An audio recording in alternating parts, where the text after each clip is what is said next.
Music Multiverse listeners, welcome back to Beyond Your Radio. That's right, it's time to go to war. Album Wars 2026. Tonight we do the battle decree of the year 2007, the year that the first smartphone, oh yay, Netflix began its streaming. That was the end for something. Blockbuster. Final Harry Potter book was finished. And and if the smartphone wasn't bad enough, it was bad, stupid TV with the release of the keeping up with the what's their name? Kardashians. Wow. Oh, Yeah. what We hit a all new low. That should have really messed with the doomsday clock. But on the panel tonight, she did mess with the doomsday clock by 5 minutes. Susie Q. It was changed 5 minutes that year, just so you know, in case you were keeping up with that. He was a blockbuster guy. Jeff Crichton. Maybe he was. I don't know. Make it a blockbuster night. No. No. He denies snorting his father's ashes as well. Steve Scouten. Look it up. Then there was no way that guy, Jeff Young, was giving up his BlackBerry. My what? Your BlackBerry. No. For a smartphone? No, you never had a BlackBerry? I'm allergic to berries. All right, so here's how we do it. You give us your 5, your 4, your 3, your 2, your 1. And then we go to the next person. And since I was told this person wanted to go first because their list was all-encompassing and grandiose, Sue. Oh, that's not what I said, but No, I know. I made that up. all right. So my number 5, I'm going with none of mine are gonna make it, maybe one. I'm going with Carnival Ride. Does anybody know who put this one out? No. Carnival Ride? Carnival Ride, young lady named Carrie Underwood. Knew it. Oh, Damn it. yeah. Why didn't I say it? I think this was her follow-up to her debut. And honestly, I love her voice. Again, she's not somebody that I don't know, I don't connect with so much on a deeper level, but she is a great singer and it is a good album. And she did kind of prove herself that she wasn't just a one and done. So I gave her my number 5. My number 4, I went with It Won't Be Soon Before Long, Maroon 5. They just had a really nice sound at that time. And, I don't know if it's because he's been on I don't think he's on The Voice anymore. I don't even know. But, No. I've always appreciated their music and just very lighthearted, upbeat, dancey kind of songs. And listening back, it kind of doesn't sound like 2007, but that was 2007. My number 3, I went with Minutes to Midnight, Linkin Park. We just spoke about them a bit ago, but really like their sound on this album. One of the tracks, What I've Done. I think this one debuted number 1 in the US, and again, I am still getting into them, but I don't know. They just have such a comforting, familiar sound at this point. So it felt like a good fit. My number 2, apparently like I'm on an American Idol kick, but I went with Doherty by Doherty. I think he was another surprise that just so much talent. Uh, another reality TV singer that didn't feel forced or produced. He felt very genuine. And I've always enjoyed his songs, and it's a good album. And my number 1 is no surprise to anybody. I went with Echo, Silence, Patience, and Grace, the Foo Fighters. This was, I can't remember how many albums in they were, but I I think for any listener, it's a nice blend of their sound in general. Just kind of encompasses everything. I went back and I watched some of the videos. I always love their videos.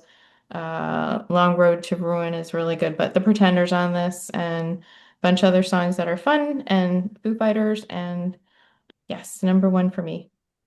That's my list. All right, Jeff Young.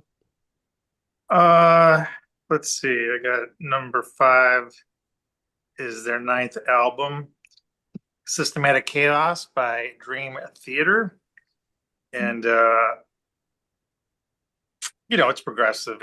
They've got your melodic ballads, your pretty good voice. They've got an epic piece that's 26 minutes long, divided into 2 parts, beginning and end of the album.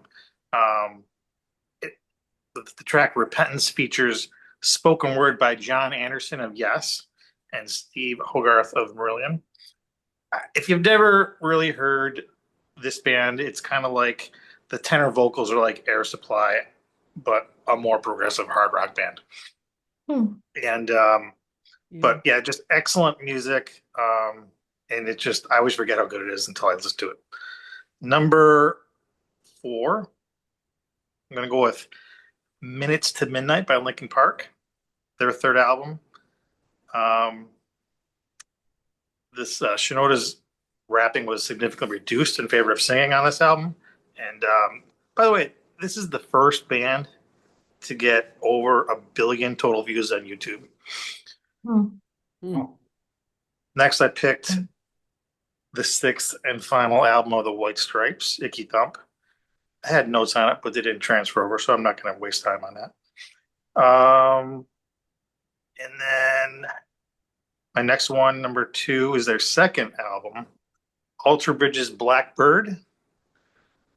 Obviously, that's the 3 members of Creed that recruited Miles Kennedy after Scott Stapp parted ways with him. But, a lot of good melodies, really good rock vocals, great dual guitar work by Kennedy and Tremonti. Tremonti. And then the top one I picked, not really in that order, but it's the last one on my list, I'll say, that I'm putting, is the 3rd album from Interpol, Our Love to Admire.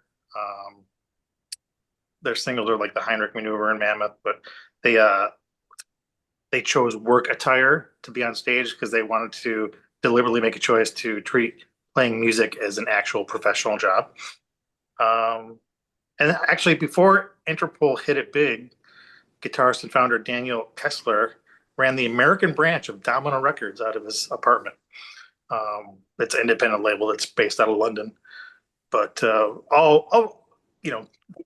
definitely great. That was my introduction to Interpol, so I think that's probably why I like it the most. Maybe if I had picked, their 2 previous albums are more popular, but for some reason I just gravitate towards this one, and then I wind up just going to the others anyway.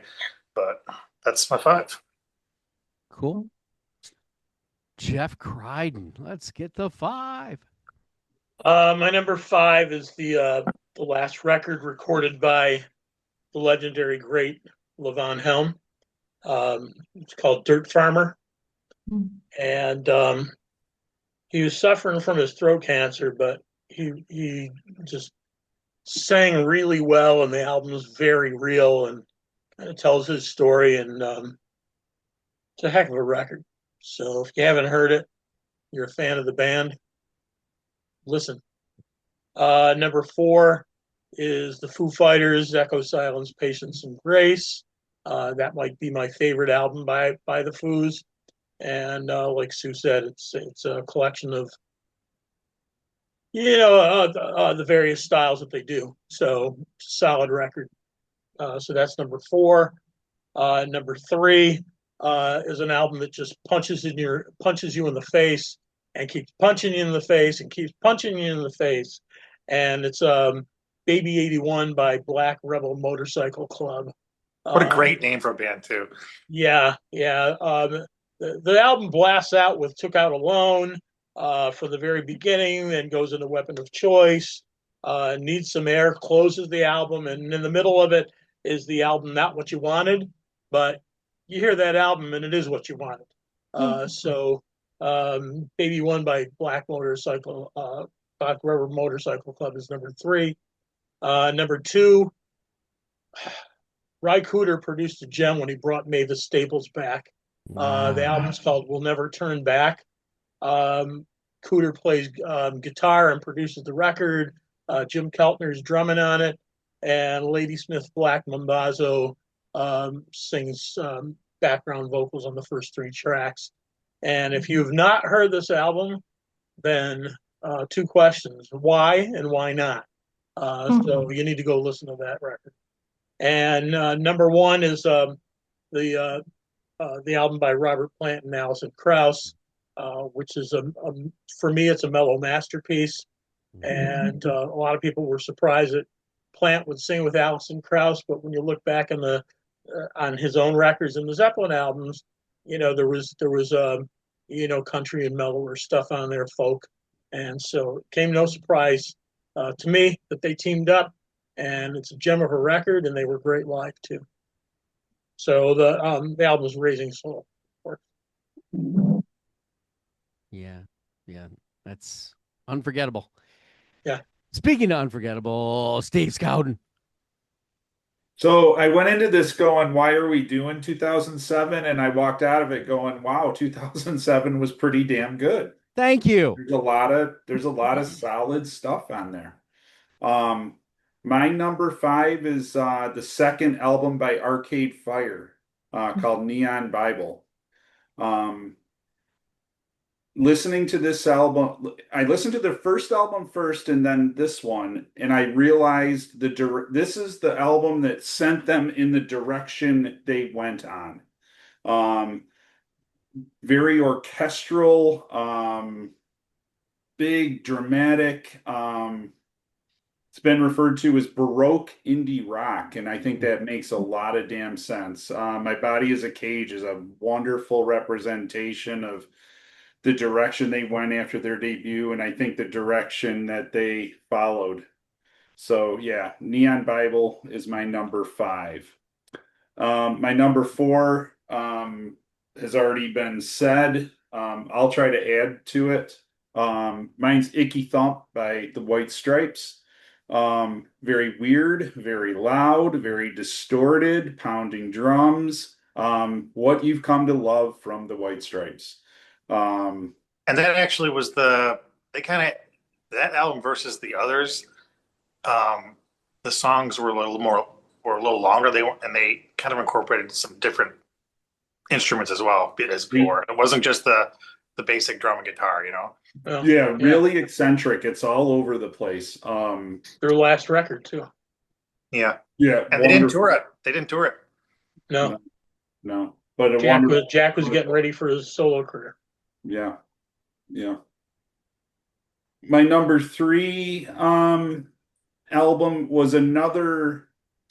I'll say there's some parallel with where Arcade Fire went, because this band was pretty experimental when they started in the early 2000s, and this album seemed to be more down to earth, maybe 70s style, a little alt country, a little folk rock. So it scratched me where I itch.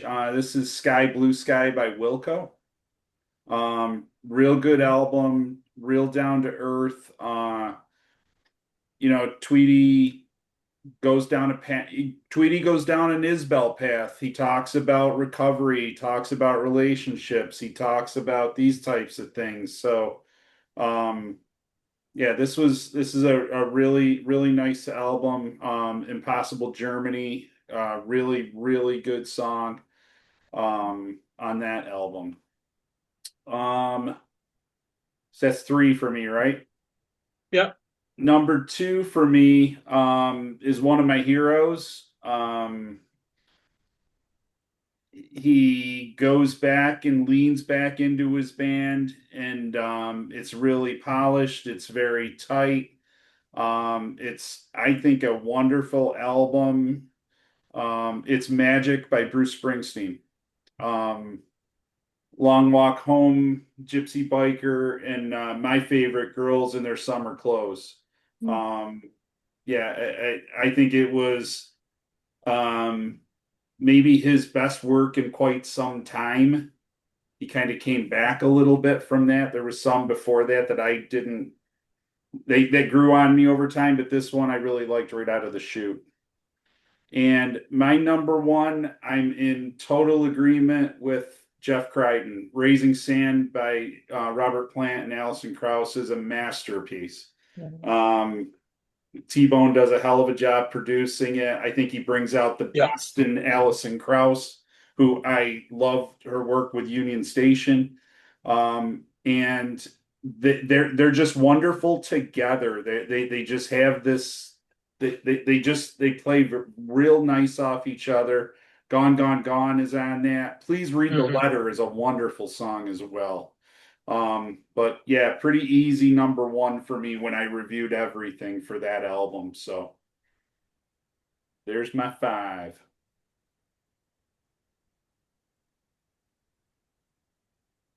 So, like Steve, I came into this thinking that it was going to be easy. In all actuality, I could have had the 5 albums all be of one genre, and they all would have been in that indie folk realm, indie rock, and that would have been giving up on some other people who tried some things that, and one of them was very different. But again, Rihanna's in here, and actually Kelly Clarkson's follow-up, My December, right? Which is a really good record, rock record, and she lets go. But you know, when it gets down to it, and there's a band that did a one and done, which I really, really got into, and I was like, I've been waiting for this, for a repeat, and never came, which is Good, Bad, and the Queen. You remember that one? No, nobody. I'm alone in my world. That's okay. Speaking of alone in my world, here's my 5. My number 5 is, it was going to be Ryan Adams' Easy Tiger. Good record. But then I remembered being in Bogota, Colombia, and listening to one album that had come out, and I was able to get it digitally. So I was able, we were down there, and Blue Rodeo's Small Miracles. Oh my gosh. Just these guys, after 2 decades, or maybe it was the 3rd decade, right? Probably. From the 80s, they never gave and changed, but they still made music different within their sculpting and the way they did it. To me, they are the epitome of the Eagles of Canada, and they still managed to rock, they still managed to country, they still managed, and the dual vocals and organ or piano, it doesn't matter, and that they're the beautiful songs on there. So that's my number 5. My number 4, I was really hoping there was gonna be somebody with me on this, but I guess not. But there was a release, and this guy decided, well, my one band I love, but I we're having problems. I can't get along. Then he has another band, and that was really good too, and he even did cover of Lennon and What's Going On and weirded, tripped out stuff. And then he says, you know what?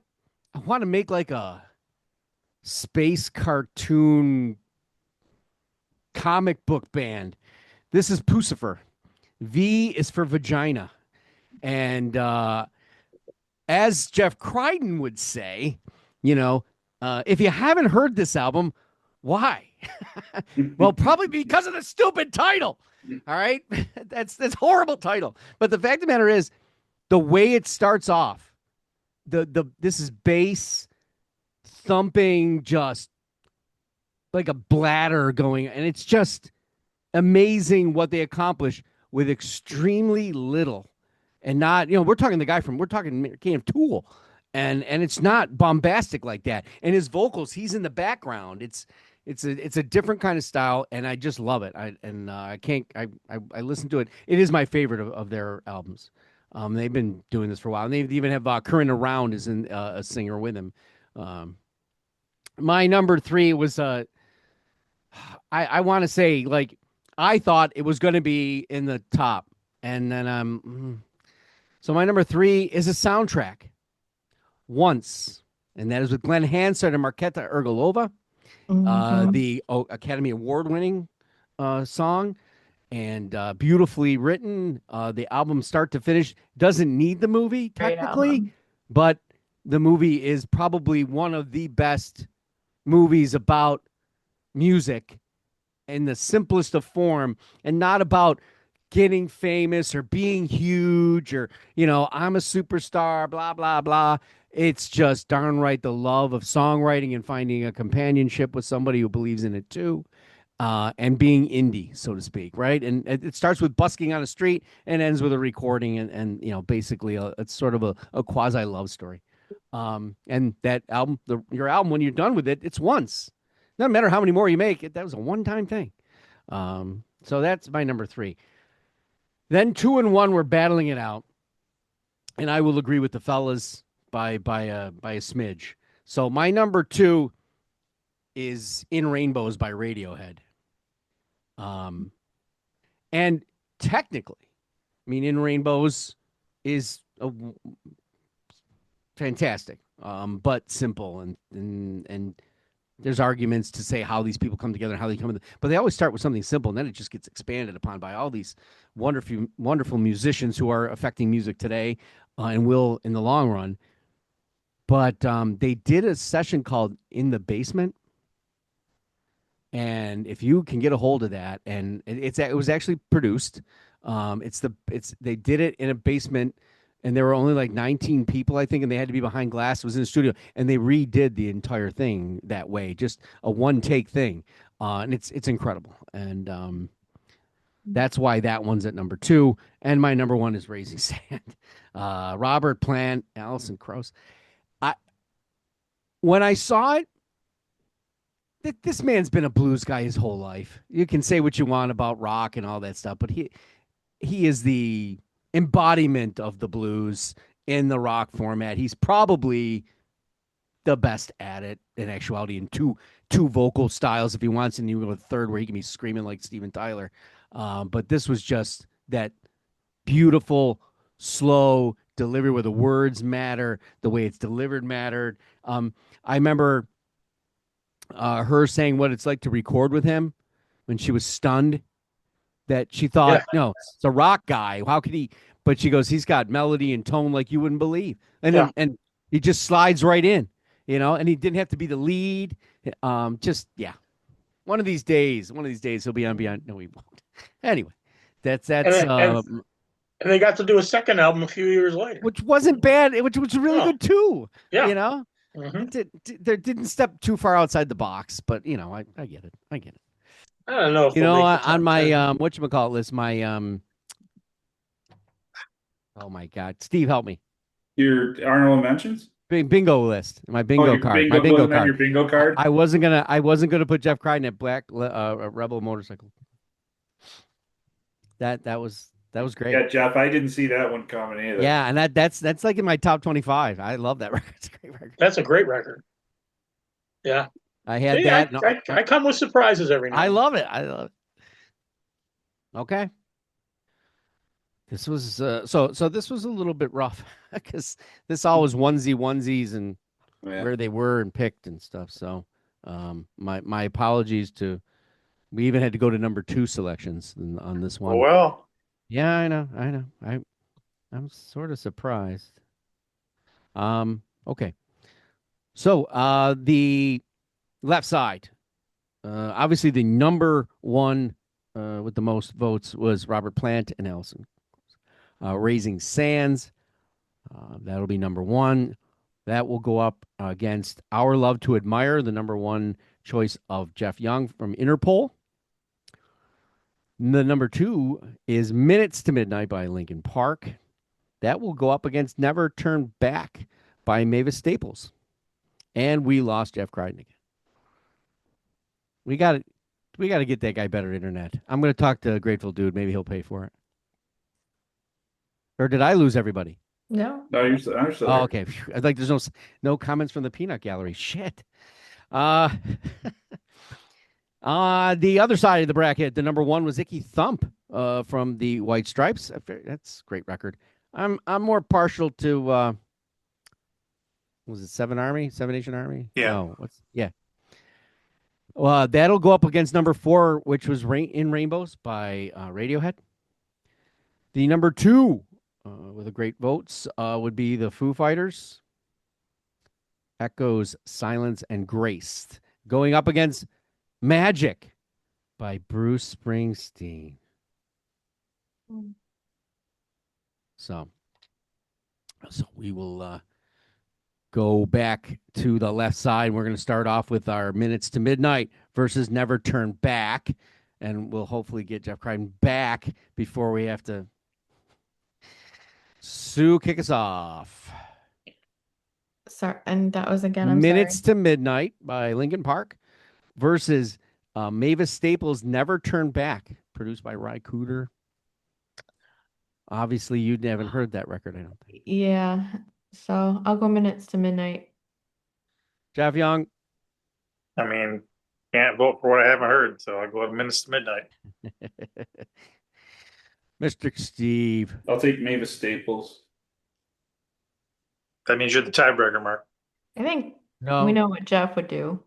Yeah, I think he'd be. Well, he put actually on his list. Yeah, he didn't have Minutes to Midnight at all, so No. he's think you're Mavis safe. Stable. I will move to Minutes to Midnight. Did Ray send in, or no, he didn't? Oh no, he said no. I have no interest. He only liked Justin okay. Timberlake. I'm just looking at the list of albums and I'm going, what? What did you not? Is that a show? Yes. Like, Yeah. give me the band you like. You like this? You should be playing this from 2007. You It's like that? absolutely a Absolutely. show. All right. Now, It's Steve, absolutely a show. Steve, you're in charge. I'm down. No problem. All right. So Jeff, just to give you what transpired, when did you cut out? Just as you were you talked about You didn't do any voting. Plant and Kraus. We're number 1. Okay. So yeah, Plant and Kraus are going to go up against Our Love to Admire. And the number 2 was Minutes to Midnight, which will go up against Never Turn Back by Mavis Staples. And we voted already. And Minutes to Midnight won 3-2. So. Or what? Over Mavis Staples. We figured you were going to go Mavis. Of course. Okay, so that's the only one we've done. Now we're back to number 1 versus number 4. This will be Raising Sand versus. It's a poor circumstance, though, Jeff, because 2 of us have not heard Mavis Staples. So. Yes, it's a very poor circumstance. Well, once you hear then you'll go back and go, why did I choose that other record? And you know what? Maybe we'll do this again in 20 years. Or redo. Redo. So we'll start with me. I'm definitely Raising Sand. Jeff, no, Steve Scouten. Raising Sand. What's that Jeff up against again? It's up against Our Love to Admire, your Interpol. Oh, okay. Jeff Crichton? Raising Sand. Easy. Jeff Young? I mean, I got to go with Mr. Plant there. Okay. So. Same. Okay. All right. And as we continue on, it will now be Raising Sand versus Minutes to Midnight. Sue? Oh, Robert Plant. I forgot about that album. Let's see. It goes to. Oh my gosh, I can't keep track of stuff. Jeff Young. I'll just stay with Plant. Jeff Crichton. Raising Sand. Steve. Raising Sand. Mark. Raising Sand. All right. To the other side. Icky Thump will go up against In Rainbows by Radiohead. And the number 2 and number 3s is Foo Fighters, Echo, Silence, and Grace versus Bruce Springsteen's Magic. So we'll start there with the Foos and Mr. Steen. Let's start with me. I am definitely going with the Foo Fighters. And then I will go to Steve Scouten. Gosh.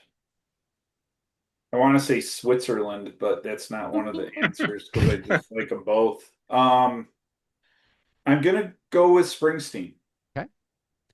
And then we go to Jeff Crichton. Foos. Jeff Young. I'm going to say France. I surrender. I don't know. I mean, what's the vote at right now? 2 for Foo, 1 for Magic.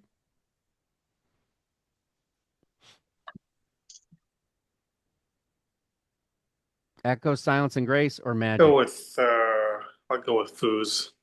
Sue. Foos. Mark. Foos.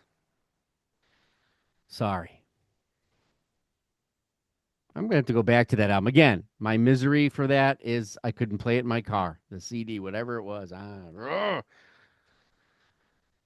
Icky Thump, our number 1 on the right-hand side versus Radiohead's In Rainbows. And it's off to Sue.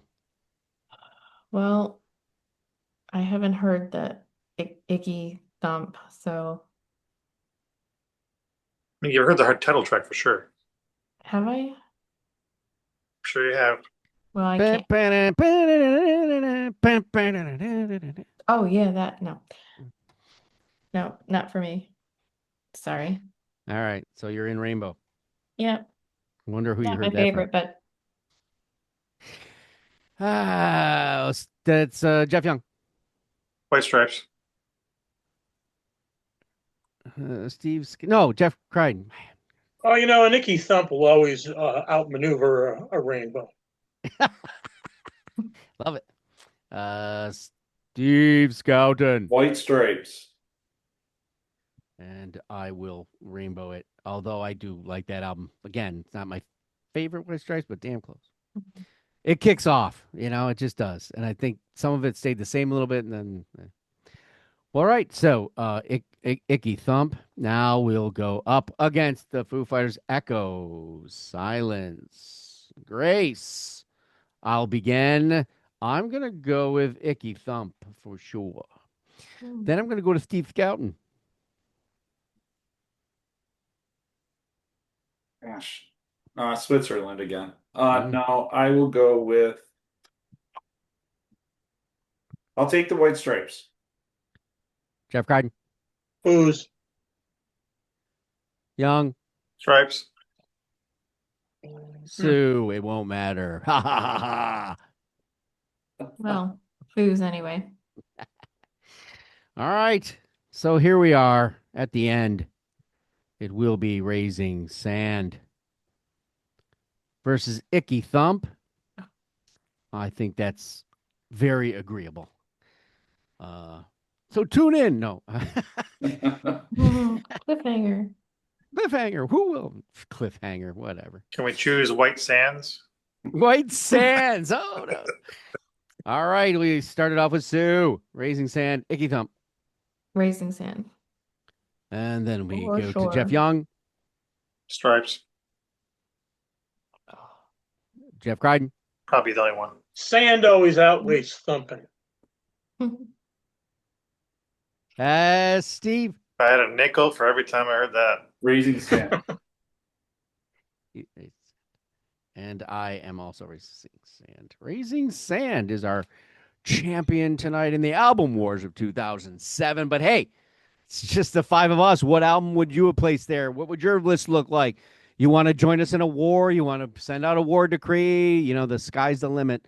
We'll be here until I pass away. So I don't have anything better to do. No, okay. We're on the. Oh, hey! I want to thank the panelists for coming to 2007 with me, even though some of our panelists wouldn't go there, but we won't mention who. Alex. Oh, never mind. We're on the web at beyondyourradio.com, Facebook, Twitter, Instagram, TikTok. We do the YouTube thing. Articles, videos, podcasts, all about albums, bands, artists, anything we can get our hands on. Go Beyond Your Radio with us, a real music appreciation channel. And guess what? We have to do this album war thing again next month. So what will it be? Oh, man. As always, thanks for watching and happy listening.